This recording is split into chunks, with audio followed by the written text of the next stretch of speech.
শুভ দুপুর বন্ধুরা। এই যে দুপুরে খাবার নিয়ে বসছি বন্ধুরা। দেখো বন্ধুরা কী কী রান্না হয়েছে আমাদের। এই দেখো গরম গরম ভাত, এটা ধনেপাতা বাটা,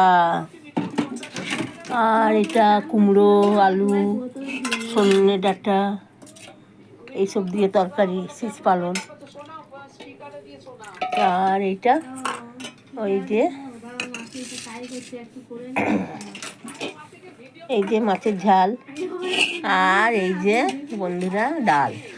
তা আজকে বন্ধুরা অনেক কিছু রান্না হয়েছে। দেখো বন্ধুরা, এটা পুঁই মেচুরি, কালকে বাজারে গেছিলাম, পুঁই মেচুরি নিয়ে আইছি, খুবই সুন্দর, খুবই ভালো লাগে খেতে। আর ধনেপাতা বাটা তো আমার ভীষণ ভালো লাগে। তো বন্ধুরা এই হলো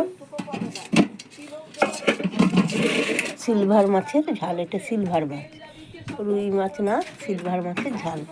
তো এই হলো রান্না বন্ধুরা। তো তো বন্ধুরা খেয়ে নিই, তোমরা কে কে খাবে চলে এসো খাওয়ার। জল নুন তো আছেই বন্ধুরা।